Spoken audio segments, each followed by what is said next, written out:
Friends, welcome to my YouTube channel learning classes. आज हम अपनी इस वीडियो में पॉलिटिकल साइंस क्लास 12 का पॉलिटिकल साइंस क्लास 12, ठीक है, क्लास 12 की जो बुक है स्वतंत्र भारत में राजनीति, बुक सेकंड है, ठीक है। पॉलिटिकल साइंस का पार्ट 2 है, उसको आज हम चैप्टर नंबर 1 कौन सा है?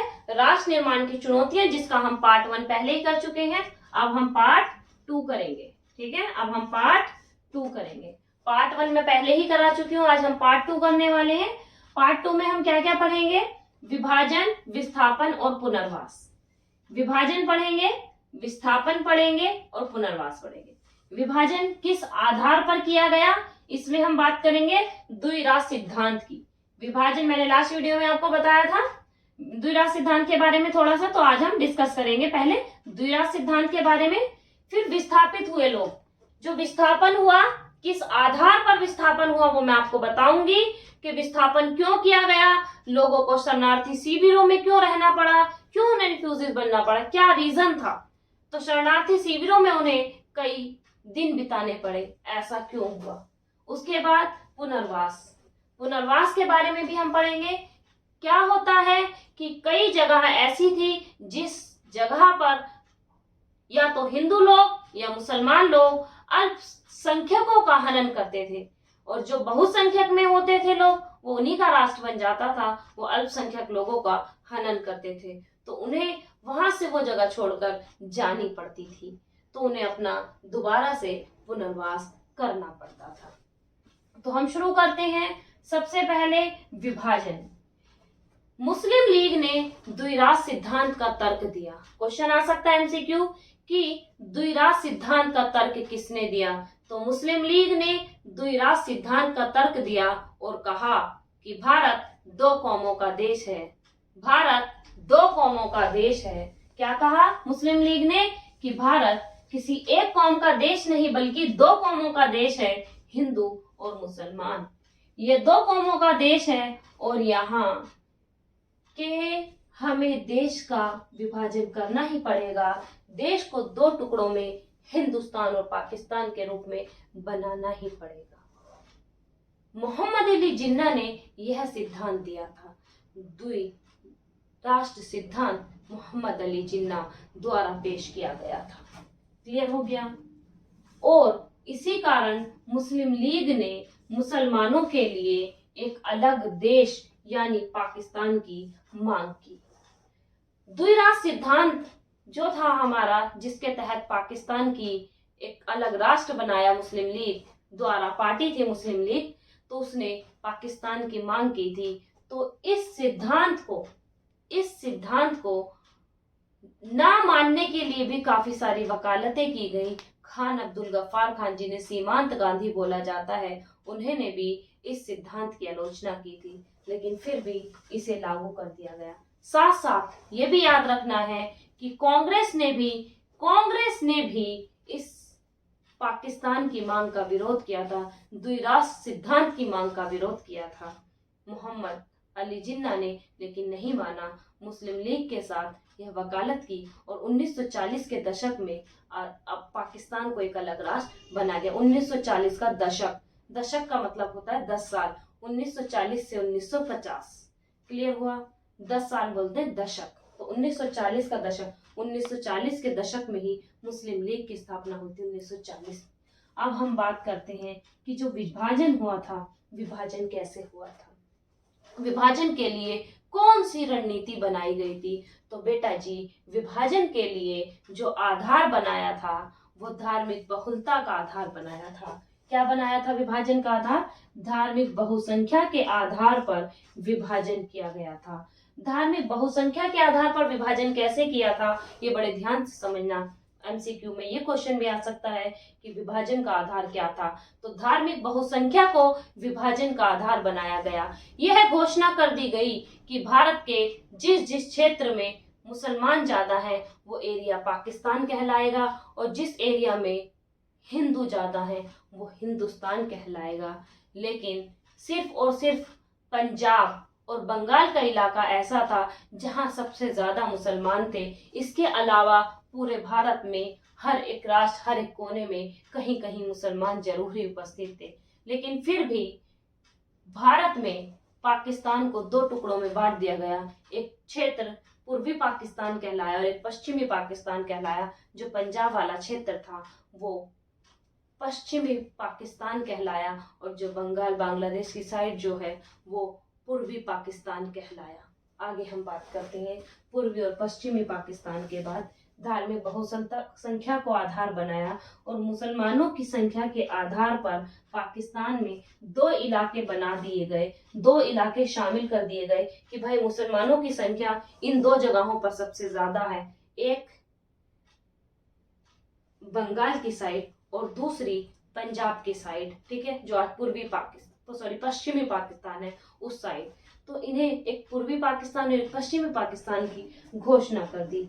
इसके अलावा ब्रिटिश इंडिया के ये सारे विभाजन किस तरीके से, वो विभाजन की समस्याएं भी बोल सकते हैं कि विभाजन करते समय किन किन समस्याओं का सामना करना पड़ा। ब्रिटिश इंडिया के मुस्लिम बहुल प्रांत पंजाब और बंगाल में सबसे ज्यादा थे, बहुसंख्या में पाए गए थे। वो मैंने बता दिया कि ब्रिटिश इंडिया के मुस्लिम बहुल प्रांत कहाँ पे ज्यादा थे? पंजाब और बंगाल में बहुत ज्यादा थे। लेकिन पंजाब और बंगाल में थे तो बहुत ज्यादा, लेकिन एक क्षेत्र इस साइड हो गया और एक क्षेत्र इस साइड हो गया। दोनों की भौगोलिक स्थिति काफी दूर हो गई। भौगोलिक स्थिति का मतलब तो समझते हो ना, भूगोल। तो भौगोलिक स्थिति दूर दूर हो गई। तो मित्र थे गांधी जी के, बहुत अच्छे मित्र थे। उनका नाम था खान अब्दुल गफ्फार खान, ठीक है। गांधी जी के बहुत अच्छे मित्र थे खान अब्दुल गफ्फार खान। ये एमसीक्यू में पूछा जाता है कि खान अब्दुल गफ्फार कौन थे, या सीमांत गांधी किसे बोला जाता है। तो सीमांत का मतलब इनका नाम अभी मैं बताऊंगी, सीमांत गांधी ने क्यों कहा जाता था, ठीक है। तो खान अब्दुल गफ्फार खान को सीमांत गांधी कहा जाता था। खान अब्दुल गफ्फार खान को सीमांत गांधी कहना इसलिए शुरू किया गया क्योंकि इन्होंने विरोध किया था, इस चीज का विरोध किया था कि भाई धार्मिक बहुलता को तो बना दिया, एक एरिया यहाँ बना दिया, एक एरिया यहाँ बना दिया, तो ये विभाजन के पक्ष में नहीं थे इस चीज को लेकर। लेकिन फिर भी क्या किया गया कि दो ही राष्ट्र जो पाकिस्तान था, एक पूर्वी पाकिस्तान और एक पश्चिमी पाकिस्तान, बना ही दिया गया। और क्या समस्या देखने को मिली विभाजन में? अल्पसंख्यक वर्ग की समस्या थी। अल्पसंख्यक वर्ग की क्या समस्या थी? अल्पसंख्यक वर्ग की यह समस्या थी कि जिस क्षेत्र में मान लो एक एरिया था बंगाल, वहां मुस्लिम ज्यादा थे, लेकिन वहां कुछ संख्या में हिंदू भी थे, सिख भी थे, जैन भी थे, बौद्ध धर्म के लोग भी थे, ठीक है। जैन सिख लोग थे, अब मुस्लिम ज्यादा थे वहां, तो वहां जो मुस्लिम ज्यादा होने के चक्कर में वहां जो सिख थे, जैन थे, उनकी संख्या कैसी हो गई? अल्प हो गई, कम हो गई, तो वहां अल्पसंख्यक बन गए।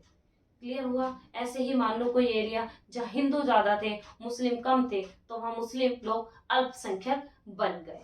क्लियर हुआ? तो ये सारी हमें समस्याएं देखने को मिली।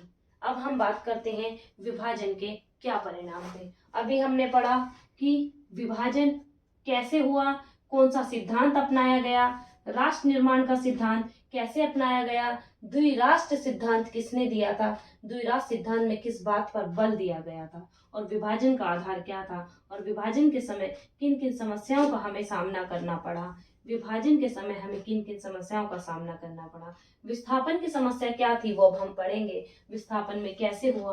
विभाजन के परिणाम का सबसे बड़ा परिणाम यही था विभाजन का कि लोगों को विस्थापित होना पड़ा, अपना घर बार छोड़ना पड़ा, एक स्थान से दूसरे स्थान पर जाना पड़ा, शरणार्थी शिविरों में उन्हें अपना समय गुजारना पड़ा।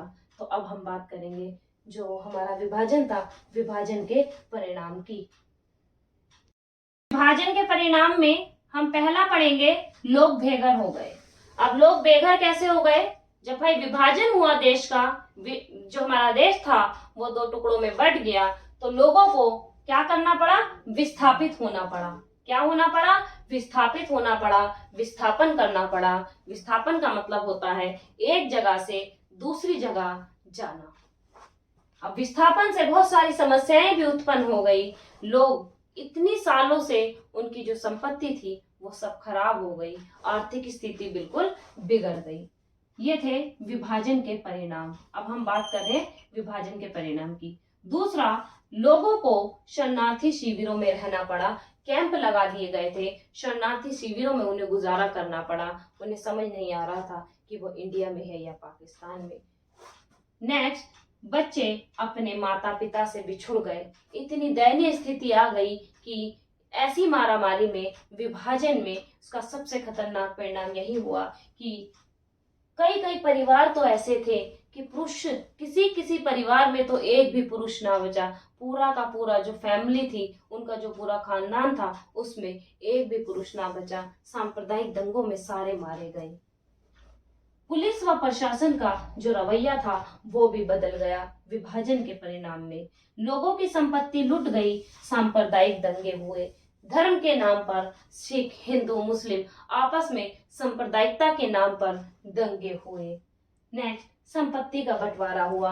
विभाजन सिर्फ देश का ही नहीं हुआ था, सीमा रेखा के माध्यम से सिर्फ हिंदुस्तान और पाकिस्तान को ही एक सीमा से अलग नहीं किया गया था, बल्कि कुर्सी, मेज, जो भी संपत्ति थी उसका बंटवारा भी हिंदुस्तान और पाकिस्तान में किया गया था। ये थे सारे विभाजन के परिणाम। वैसे तो और भी हैं, आप बुक में पढ़ोगे कि बहुत सारी महिलाओं का बलात्कार किया गया, उनसे जबरन शादी की गई, बहुत सारे हैं।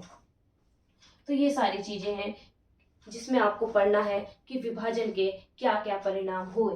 आज हमने पेज नंबर, मैंने क्या बताया कि हमारा जो भी काम चलेगा पूरा किसके अकॉर्डिंग चलेगा, एनसीईआरटी के हिसाब से चलेगा। आज हमने पेज नंबर 8 से लेकर 14 तक कंप्लीट किया है, ठीक है।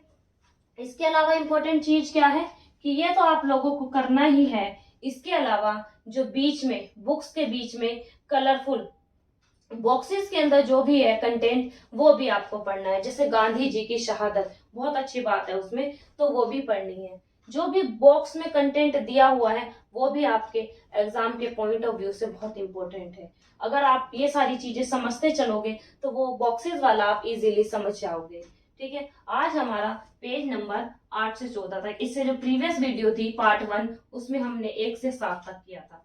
जो भी मेरी वीडियो होगी 12th क्लास की वो एनसीईआरटी के अकॉर्डिंग ही बनाई जाएगी। तो आप, मैंने पहले भी बताया था, जब पढ़ो तो एनसीईआरटी की बुक की रीडिंग भी लगाओ। क्लियर? आज हम बस पढ़ते हैं इतना ही। अब हम मिलते हैं नेक्स्ट वीडियो में, तब तक के लिए गुड बाय।